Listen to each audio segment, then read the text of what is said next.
ಶಾಶ್ವತ ಹಿಂದುಳಿದ ವರ್ಗಗಳ ಆಯೋಗದ ಅವಧಿ ಪೂರ್ಣಗೊಂಡ ನಂತರ ಇದೀಗ ಸಂಪೂರ್ಣ ಸಕ್ರಿಯವಾಗಿ ರಾಜಕೀಯದಲ್ಲಿ ತೊಡಸ್ಕೊಳ್ತಾರೆ ಅನ್ನುವಂಥದ್ದು ಕೂಡ ಜಯಪ್ರಕಾಶ್ ಹೆಗಡೆ ಅವರ ವಿಚಾರದಲ್ಲಿ ಕೇಳಿ ಬರ್ತಾ ಇರುವಂಥದ್ದು.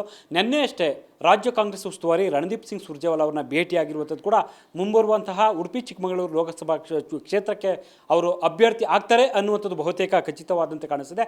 ಹಾಗಾದ್ರೆ ಬನ್ನಿ ನಮ್ಮ ಜೊತೆಗೆ ಜಯಪ್ರಕಾಶ್ ಹೆಗಡೆ ಅವರು ಇದ್ದಾರೆ. ನಿನ್ನೆ ಸುರ್ಜೇವಾಲಾ ಅವರು ಏನು ಮಾತಾಡಿದ್ರು, ಅವರು ಆ ಚುನಾವಣೆಗೆ ನಿಲ್ಲುವಂಥ ವಿಚಾರವಾಗಿ ಯಾವ ನಿರ್ಧಾರವನ್ನು ಕೈಗೊಂಡಿದ್ದಾರೆ ಅನ್ನುವಂಥದ್ದನ್ನ ಅವರ ಹತ್ರನೇ ಮಾತಾಡುವಂಥ ಒಂದು ಪ್ರಯತ್ನ ಮಾಡೋಣ. ಜಯಪ್ರಕಾಶ್ ಹೆಗಡೆ ಅವರು ಸಾಕಷ್ಟು ಕುತೂಹಲ ಇರುವಂಥದ್ದು. ಯಾಕಂತಂದರೆ ನೀವು ಹಿಂದುಳಿದ ವರ್ಗಗಳ ಆಯೋಗದಲ್ಲಿ ಅಧ್ಯಕ್ಷರಾಗಿದ್ದಂಥ ಸಂದರ್ಭದಲ್ಲಿ ರಾಜಕೀಯವಾಗಿ ಯಾವುದೂ ಕೂಡ ಪ್ರತಿಕ್ರಿಯೆ ಕೊಡುವಂಥ ಒಂದು ಪ್ರಯತ್ನ ಮಾಡಿ ಅಂತಿಮವಾಗಿ ನೀವು ಕಾಂಗ್ರೆಸ್ ಅಭ್ಯರ್ಥಿ ಆಗ್ತೀರಾ ಅನ್ನುವಂಥದ್ದು ಈಗ ಚರ್ಚೆ ಕೇಳಿ ಬರ್ತಾ ಇರುವಂಥದ್ದು.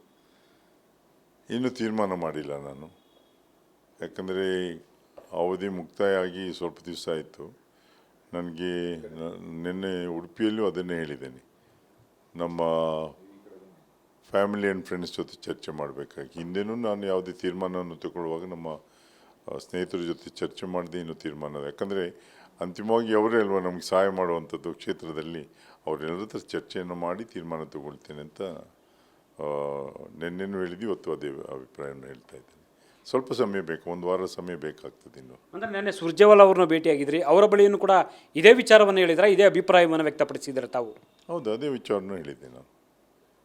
ನಮ್ಮ ಸ್ನೇಹಿತರ ಹತ್ರ ಚರ್ಚೆ ಮಾಡಿ ತೀರ್ಮಾನ ತಗೊಳ್ತೇನೆ ಅಂತ ಹೇಳಿದೆ. ಅವರೇ ನಿಮ್ಮನ್ನು ಕರ್ಸ್ಕೊಂಡಿದ್ರು ನೆನ್ನೆ ಅನ್ನುವಂಥ ಮಾತುಗಳು. ಈ ಕರ್ಸ್ಕೊಂಡು ಏನನ್ನು ಮಾತಾಡಿದ್ರು ನಿಮ್ಮ ಹತ್ರ? ನನ್ನ ಮಧ್ಯೆ ಏನು ಚರ್ಚೆ ಆಯಿತು ಅನ್ನೋದ್ರ ಬಗ್ಗೆ ನನಗೆ ಹೇಳಲಿಕ್ಕೆ ಬರೋದಿಲ್ಲ. ಆದರೆ ಸುರ್ಜೇವಾಲಾ ಅವರು ನಾನು ಸಂಸದನಾಗಿದ್ದಾಗಲೂ ಪರಿಚಯ ನನಗೆ. ಅವರು beyond politics there is a life, ಜೀವನ ಇದೆ ಅಲ್ವಾ, ಭೇಟಿ ಆಗಬಾರ್ದು ಅಂತ ಏನಿಲ್ಲ. ವೈಯಕ್ತಿಕ ಸಂಬಂಧಗಳಲ್ಲೂ ಭೇಟಿ ಆಗಲಿಕ್ಕೆ ಸಾಧ್ಯ ಆಗ್ತದೆ. ಅದರಿಂದ ಮತ್ತೆ ಬೇರೆ ಪಕ್ಷದವರು ಬಂದು ಭೇಟಿಯಾದರೆ ನಾನು ಭೇಟಿಯಾಗಿ ಆಗ್ತೇನೆ, ಅದರಲ್ಲೇನು ತೊಂದರೆ ಇಲ್ಲ. ಆದರೆ ರಾಜಕೀಯವಾಗಿ ಏನು ಚರ್ಚೆ ಆಯಿತು ಏನಾಯಿತು ತೀರ್ಮಾನ ತಗೊಂಡ್ಮೇಲೆ ಹೇಳ್ತೇನೆ ನಾನು ನಿಮಗೆ. ಅವರು ಆ್ಯಕ್ಚುಲಿ ನಿಮ್ಮನ್ನೇ ಅಭ್ಯರ್ಥಿ ಮಾಡಬೇಕು ಅನ್ನುವಂಥ ನಿಟ್ಟಿನಲ್ಲಿ ಕೂಡ CM DCM ಎಲ್ಲರೂ ಕೂಡ ಒಂದು ಹಂತದಲ್ಲಿ ಚರ್ಚೆ ಮಾಡಿದ್ದಾರೆ. ತೀರ್ಮಾನವನ್ನು ಕೂಡ ಅವರು ಆ ರೀತಿ ಅಭಿಪ್ರಾಯವನ್ನು ವ್ಯಕ್ತಪಡಿಸಿದ್ದಾರೆ ತಮ್ಮ ಬಳಿ ಅನ್ನುವಂಥ ಮಾತುಗಳು ಕೇಳಿಬರ್ತಿದ್ದಾವೆ. ಹಾಗಿಲ್ಲ, ಪಕ್ಷದಲ್ಲಿ ಈಗಾಗಲೇ ಆಸ್ಪಿರೆಂಟ್ಸ್ ತುಂಬ ಜನ ಇದ್ದಾರೆ. ಅದರಿಂದ ಅವ್ರು ಯಾರು ತೀರ್ಮಾನ, ಈಗ ನನ್ನ ಅಭಿಪ್ರಾಯನ ಹೇಳಬೇಕಷ್ಟು ಬಿಟ್ಟರೆ ತೀರ್ಮಾನ ಅವ್ರದ್ದಾಗತ್ತೆ. ಅವ್ರ ಪಕ್ಷದಲ್ಲಿ ಕೆಲವರು ಈಗಾಗಲೇ ಹೇಳಿಕೆಗಳನ್ನು ಕೊಡಲಿಕ್ಕೆ ಶುರು ಮಾಡಿದ್ದಾರೆ. ನಾನು ಅವ್ರ ಹತ್ರ ನನ್ನ ರಿಕ್ವೆಸ್ಟ್ ಇಷ್ಟೇ, ನಾನು ತೀರ್ಮಾನವನ್ನೇ ತಗೊಂಡಿಲ್ಲ, ನನ್ನ ಹೆಸರನ್ನು ಅಲ್ಲಿಗೆ ತರಬೇಡಿ ಅಂತ, ಚರ್ಚೆಯಲ್ಲಿ ತರಬೇಡಿ. ನಾನು ತೀರ್ಮಾನ ತಗೊಂಡ್ಮೇಲೆ ಬೇಕಾದ್ರೆ ಚರ್ಚೆಗೆ ತನ್ನಿ ಅಂತ. ಸರ್, ಭೇಟಿ ಸಂದರ್ಭದಲ್ಲಿ ಕ್ಷೇತ್ರದ ವಸ್ತುಸ್ಥಿತಿ ಬಗ್ಗೆ ಏನಾದರೂ ಮನವರಿಕೆ ಮಾಡುವಂಥ ಒಂದು ಪ್ರಯತ್ನ ಉಸ್ತುವಾರಿಗಳಿಗೆ ಏನು ಮಾಡಿದ್ರ? ಅದ್ರ ಬಗ್ಗೆ ಚರ್ಚೆನೇ ಮಾಡಲಿಲ್ಲ. ಬೇರೆ ವಿಷಯಗಳ ಬಗ್ಗೆ ಮೊದಲು ಅವರು ಸುಮಾರು ಕೆಲವು ಸಲ ಭೇಟಿ ಆಗಿತ್ತು. ಆಯೋಗದ ಅಧ್ಯಕ್ಷನಾಗಿದ್ದಾಗೂ ನನಗೆ ಸಿಕ್ಕಿದ್ರು, ಏರ್ಪೋರ್ಟ್ನಲ್ಲೆಲ್ಲ ಸಿಕ್ಕಿದಾಗ ಚರ್ಚೆಯನ್ನು ಮಾಡಿದ್ವಿ. ಹಾಗೆ ಮುಂದೆ ಏನು ತೀರ್ಮಾನಗಳನ್ನು ತಗೊಳ್ತೇನೆ ಆಗ ತಮ್ಮನ್ನು ಕರೆದು ನಾನು ತಮಗೆ ಅಭಿಪ್ರಾಯವನ್ನು ಹೇಳಲಿಕ್ಕೆ ಇಚ್ಛೆಪಡ್ತೇನೆ.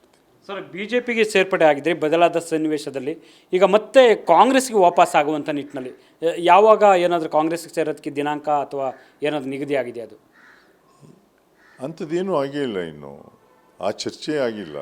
ಈಗ ನಾನು ಜನತಾದಳದಿಂದ ಬಂದವನು. ಪಕ್ಷ ವಿಭಜನೆ ಆದಾಗ ಪಕ್ಷೇತರನಾಗಿ ಉಳಿದೆ, 2 ಬಾರಿ ಪಕ್ಷೇತರ ಶಾಸಕನಾದೆ. ಆಮೇಲೆ ಸುಮಾರು ಸಮಯ ಯಾವುದೇ ಪಕ್ಷಕ್ಕೆ ಸೇರಲಿಲ್ಲ. ಹಾಗೆ ನಂದು ಮಧ್ಯ ಬ್ರೇಕ್ ಇತ್ತು. ಪಕ್ಷದಿಂದ ಬೇರ್ಪಟ್ಟ ಮೇಲೆ 1 ವರ್ಷ 2 ವರ್ಷ ಬೇಕು ಕಂಟಿನ್ಯೂಸ್ ರಾಜಕಾರಣದಲ್ಲಿ ಚುನಾವಣಾ ಪಾಲಿಟಿಕ್ಸ್ನಲ್ಲಿ ಇರಲೇ ಇಲ್ಲ ನಾನು. ಅದೇ ಅವಕಾಶ ಇದರಲ್ಲಿ ಸಿಕ್ತು, ಯಾವುದರಲ್ಲಿ ಹಿಂದುಳಿದ ವರ್ಗ ಆಯೋಗದಲ್ಲಿ. ಪ್ರಾಯಶಃ ನನಗೆ ಅದರಲ್ಲಿ ತೃಪ್ತಿಯನ್ನು ಕೊಟ್ಟಿದೆ, ಒಳ್ಳೆ ಕೆಲಸವನ್ನು ಮಾಡಲಿಕ್ಕೆ ಸಾಧ್ಯ ಆಯಿತು ನನಗೆ. ಇನ್ನು ಮುಂದೆ ಏನು ಅಂತ ನಾನೆಲ್ಲ ಕೂತು ಚರ್ಚೆಯನ್ನು ಮಾಡಿ ತೀರ್ಮಾನವನ್ನು ತಗೊಂಡು ತಮ್ಗೆ ಹೇಳ್ತೇನೆ. ಸರ್, ನಿಮ್ಮ ವಿಚಾರದಲ್ಲಿ ಇಡೀ ಕ್ಷೇತ್ರದಲ್ಲಿ ಕಾಂಗ್ರೆಸ್ನಲ್ಲಿ ಯಾವ ರೀತಿ ಅಭಿಪ್ರಾಯ ಇದೆ? ಕಾಂಗ್ರೆಸ್ನ ಕಾರ್ಯಕರ್ತರಲ್ಲಿ ಒಳ್ಳೆಯ ಅಭಿಪ್ರಾಯ ಇದೆ. ಅದು BJP ಕಾರ್ಯಕರ್ತರಲ್ಲಿ ಅಭಿಪ್ರಾಯ ಒಳ್ಳೆಯ ಇದೆ, ಹಾಗೇನಿಲ್ಲ. ಅಭಿಪ್ರಾಯ ಎಲ್ಲೋ ಮತಕ್ಕೆ ಪರಿವರ್ತನೆ ಆಗ್ತದೆ ಅಂತ ಹೇಳಲಿಕ್ಕೂ ಸಾಧ್ಯ ಆಗೋದಿಲ್ಲ. ಅದಕ್ಕೆ ಅಭಿಪ್ರಾಯಕ್ಕೂ ಮತ ಸಿಕ್ಕೋದಕ್ಕೂ ಭಾಳ ವ್ಯತ್ಯಾಸ ಇದೆ ಅಂತ ನಾನು ಇಷ್ಟು ಚುನಾವಣೆಯನ್ನು ಕಂಡಂಥದ್ದು. ಅದರಿಂದ ಮುಂದೆ ನೋಡೋಣ ಏನಾಗುತ್ತೆ ಅಂತ. ಸರ್, ಈಗ ಉಡುಪಿ ಚಿಕ್ಕಮಗಳೂರು ಲೋಕಸಭಾ ಕ್ಷೇತ್ರದಲ್ಲಿ ಶೋಭಾ ಕರಂದ್ಲಾಜೆ ಅವರು ಕ್ಯಾಂಡಿಡೇಟ್ ಆಗಿದೆ. ಅದರಲ್ಲಿ ಜಯಪ್ರಕಾಶ್ ಹೆಗಡೆಯವರು ಪ್ರಬಲ ಅಭ್ಯರ್ಥಿ ಆಗ್ತಾರೆ ಅನ್ನುವಂಥದ್ದು ಕೂಡ. ನಾನು ಅದರ ಬಗ್ಗೆ ಅಭಿಪ್ರಾಯವನ್ನು ವ್ಯಕ್ತಪಡಿಸ್ಲಿಕ್ಕೆ ಯಾಕಂದರೆ ಅವರ ಪಕ್ಷ ಯಾರು ತೀರ್ಮಾನ ಮಾಡ್ತಾರೆ ಅವ್ರಿಗೆ ಬಿಟ್ಟಂಥದ್ದು, ಬಿ ಜೆ ಪಿಗೆ. ನಾನು ಎಲ್ಲಿ ಹೋಗ್ತೇನೆ ಅನ್ನೋದು ನನಗೆ ಬಿಟ್ಟಂಥದ್ದು ವೈಯಕ್ತಿಕವಾಗಿ. ಅದ್ರ ಬಗ್ಗೆಯೂ ಯಾರು ಟೀಕೆ ಮಾಡಬಾರ್ದು ಅಂತ ನಾನು ಹೇಳೋದು. ವೈಯಕ್ತಿಕ ಅಭಿಪ್ರಾಯಗಳಿಗೂ ರಾಜಕಾರಣಕ್ಕೂ ಸಂಬಂಧವೇ ಇಲ್ಲ. ಟೀಕೆಯನ್ನು ಮಾಡುವವರಿಗೆ ಬರೀ ಟೀಕೆ ಮಾಡೋದೇ ಆಗಬಾರ್ದು ಸೋಷಿಯಲ್ ಮೀಡಿಯಾದಲ್ಲಿ. ಅದಕ್ಕೆ ನಾನು ಅವ್ರ ಹತ್ರ ಕಳಕಳಿಯಿಂದ ಕೇಳ್ಕೊಳ್ತೇನೆ, ಅವರವರ ಅಭಿಪ್ರಾಯ ಅವ್ರಿಗೆ ಬಿಡಿ, ತಾವು ಯಾಕೆ ಟೀಕೆಯನ್ನು ಮಾಡ್ತೀರಿ ಅದಕ್ಕೆಲ್ಲ.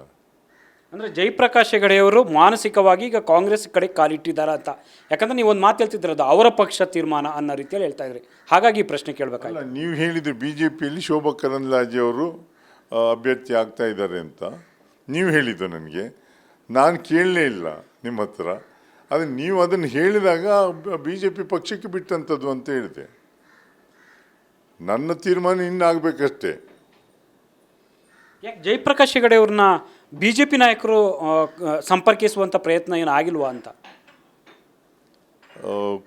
ಅವರು ಬೇಕಾದಾಗ ಸಂಪರ್ಕ ಮಾಡ್ತಾರೆ, ನೋಡುವ. ನಾನು ಸಂಪರ್ಕ ಮಾಡಿಲ್ಲ ಇನ್ನು. ಇದುವರೆಗೂ ಸಂಪರ್ಕ ಮಾಡೇ ಇಲ್ವಾ ತಮ್ಮನ್ನು? ಇಲ್ಲ, ಸಂಪರ್ಕ ಮಾಡಿಲ್ಲ. ಯಡಿಯೂರಪ್ಪ ಆಗಿರ್ಬೋದು, ಬೇರೆ ಬೇರೆ ನಾಯಕರು, ವಿಜೇಂದ್ರ ಆಗಿರ್ಬೋದು, ಅಶೋಕ್ ಆಗಿರ್ಬೋದು. ಯಾಕಂತಂದರೆ ನೀವು ಬಿ ಜೆ ಪಿಯಲ್ಲಿ ನೀವು ಭೇಟಿಯಾಗಿದ್ದೇನೆ, ಆದರೆ ರಾಜಕಾರಣಕ್ಕೆ ಸಂಬಂಧಪಟ್ಟಾಗಿ ನಾವು ಇನ್ನೂ ಭೇಟಿಯಾಗಿಲ್ಲ. ಭೇಟಿ ಅಂದರೆ ಏರ್ಪೋರ್ಟ್ನಲ್ಲಿ ಭೇಟಿಯಾಗಿದ್ದೆ.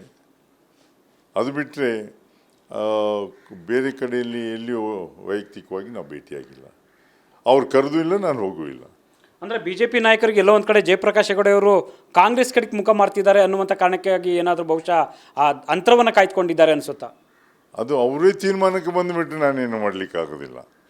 ನನ್ನ ತೀರ್ಮಾನವನ್ನು ಬೇರೆಯವ್ರು ಹೇಳಬಾರ್ದಲ್ವಾ, ನಾನು ತೀರ್ಮಾನ ತಗೊಳ್ಬೇಕಾಗ್ತದೆ. ಅದನ್ನು ಕೇಳ್ದೇನೆ ಅವ್ರ ತೀರ್ಮಾನಕ್ಕೆ ಬಂದರೆ ನಾನೇನು ಮಾಡಲಿಕ್ಕೆ ಸಾಧ್ಯ ಆಗೋದಿಲ್ಲ, ಅದೇ ಅಲ್ವಾ.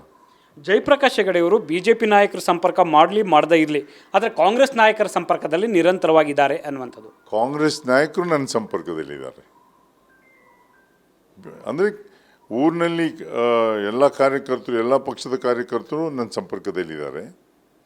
ಆದರೆ ನಾಯಕರುಗಳ ಸಂಪರ್ಕ ಆಗಿನಾಗಿ ಆಗ್ತಾ ಇರ್ತದೆ, ಸಭೆಗಳಲ್ಲಿ, ಯಾವುದು ಕಾರ್ಯಕ್ರಮಗಳಲ್ಲಿ. ಬಿಟ್ಟರೆ ಬೇರೆ ಎಲ್ಲೂ ಆಗಿಲ್ಲ. ಈಗ ಚುನಾವಣೆ ಪೂರ್ವದಲ್ಲಿ, ಹಿಂದಿನ ಚುನಾವಣೆ ಪೂರ್ವದಲ್ಲಿ, ನಂತರದಲ್ಲಿ ಸರ್ಕಾರಿ ಕಾರ್ಯಕ್ರಮಗಳಲ್ಲಿ ನಾವೆಲ್ಲ ಒಟ್ಟಾಗ್ತಾಯಿತ್ತು. ಕಾಂಗ್ರೆಸ್ನ ನಾಯಕರು ಒಟ್ಟಾಗ್ತಾಯಿತ್ತು, ಬಿ ಜೆ ಪಿ ನಾಯಕರು ಒಟ್ಟಾಗ್ತಾಯಿತ್ತು. ಸರ್, ಇದು ಲೋಕಸಭಾ ಚುನಾವಣೆ ಕಾರಣಕ್ಕಾಗಿ ಕರಾವಳಿ ಭಾಗದಲ್ಲಿ ವಿಶೇಷವಾಗಿ ಮೋದಿ ಅಲೆ ಅನ್ನುವಂಥದ್ದು ದೊಡ್ಡ ಮಟ್ಟದಲ್ಲಿ ಅಲ್ಲಿ ವೇವ್ ಕ್ರಿಯೇಟ್ ಆಗುತ್ತೆ ಅನ್ನೋದು. ಹಾಗಾಗಿ ಉಡುಪಿ ಚಿಕ್ಕಮಗಳೂರು ಲೋಕಸಭಾ ಕ್ಷೇತ್ರ ಅಷ್ಟು ಸುಲಭ ಇದೆಯಾ ಈ ಬಾರಿ ಕಾಂಗ್ರೆಸ್ಗೆ ಅಂತ? ಅದ್ರ ಬಗ್ಗೆ ಇನ್ನೂ ನೋಡ್ಬೇಕು. ಜನ ಇದು ವೇವ್ ಅನ್ನುವಂಥದ್ದು ಚುನಾವಣೆ ಮಧ್ಯದಲ್ಲಿ ಬರುವಂಥ ಕೆಲವು ಸರಿ ಕೊನೆಯಲ್ಲಿ ಬರ್ತದೆ. ಆದರೆ ಮತದಾರರ ತೀರ್ಮಾನ ಅಂತಿಮ ಅಲ್ವಾ. ಅಂದರೆ ಮೋದಿಯವರ ಅಲೆ ಆ ಕ್ಷೇತ್ರದಲ್ಲಿ ಇದೆ ಅನಿಸುತ್ತಾ ಅಥವಾ ಇಲ್ಲ ಅನಿಸುತ್ತಾ, ಅಥವಾ ಇಲ್ಲಿನ ಮತದಾರರ ಬೇರೆ ರೀತಿಯ ಲೆಕ್ಕಾಚಾರದಲ್ಲಿ ಇದ್ದಾರೆ, ಬೇರೆ ರೀತಿಯ ಯೋಚನೆಯನ್ನು ಮಾಡ್ತಾರೆ ಅನ್ನುವಂಥದ್ದು ಹೇಳ್ತಿದ್ದೀರಾ? ನನಗೆ ಅದೆಲ್ಲದಕ್ಕಿಂತ ಮುಖ್ಯ ಏನು ಗೊತ್ತಾ, ನಿಮ್ಮ ಪ್ರಶ್ನೆಗೆ ಉತ್ತರ ಹೇಳೋದಕ್ಕಿಂತ ಪ್ರಮುಖವಾಗಿ ಯಾವುದೇ ಹೆಸರಿನಲ್ಲಿ, ನಿಮ್ಮ ನಾಯಕರ ಹೆಸರಿನಲ್ಲಿ ಓಟ್ ತಗೊಂಡವರು ಸಹ ಕ್ಷೇತ್ರದಲ್ಲಿ ಕೆಲಸ ಮಾಡಬೇಕಲ್ವ ಅನ್ನೋಂಥದ್ದು ನಂದು ಪ್ರಶ್ನೆ. ನಾನಾಗಲಿ ಇನ್ನೊಬ್ಬರಾಗಲಿ ಕ್ಷೇತ್ರದ ಕೆಲಸ ಮಾಡೋದು ಮಾತ್ರ ನಾಯಕರ ಹೆಸರು ಉಳಿಯುವಂಥದ್ದು. ಬರೀ ನಾಯಕರ ಹೆಸರಿನಲ್ಲಿ ನಾನು ಗೆದ್ದು ಹೋಗುವಂಥದ್ದಲ್ಲ, ಆಗಬಾರ್ದು ಅನ್ನುವಂಥದ್ದು. ಯಾಕಂದರೆ ಜನಪ್ರತಿನಿಧಿಗಳು, ಜನನಾಯಕರಾಗಿದ್ದವರು ಕ್ಷೇತ್ರದ ಜನರು ಆಯ್ಕೆ ಮಾಡಿದಂಥವ್ರು. ಜನರ ಕೆಲಸ ಆಗಬೇಕಾಗ್ತದೆ, ಆ ಕ್ಷೇತ್ರದ ಕೆಲಸ ಆಗಬೇಕಾಗ್ತದೆ. ಅದೊಂದು ನಾನು ಮುಂದೆ ಬರುವ ಜನಪ್ರತಿನಿಧಿಗಳಿಗೆ, ಯಾರು ಚುನಾವಣೆಗೆ ನಿಲ್ಲಲಿಕ್ಕೆ ಬಯಸ್ತಾರೆ, ಅವರಿಗೆ ನನ್ನ ಸಲಹೆ ಅಂತ ಹೇಳಲಿಕ್ಕೆ ಇಚ್ಛಪಡ್ತೇನೆ. ಜಯಪ್ರಕಾಶ್ ಹೆಗಡೆಯವರು ಹಿಂದುಳಿದ ವರ್ಗಗಳ ಅಧ್ಯಕ್ಷದ ಅವಧಿ ಮುಗಿದ ನಂತರ ಉಡುಪಿ ಚಿಕ್ಕಮಗಳೂರು ಕ್ಷೇತ್ರದಲ್ಲಿ ಸಕ್ರಿಯವಾಗಿ ತೋಡಿಸ್ಕೊಂಡಿದ್ದಾರೆ, ಸಕ್ರಿಯವಾಗಿ ಜನರ ಜೊತೆ ಒಡನಾಟವನ್ನು ಬಳಸ್ತಾ ಇದ್ದಾರೆ.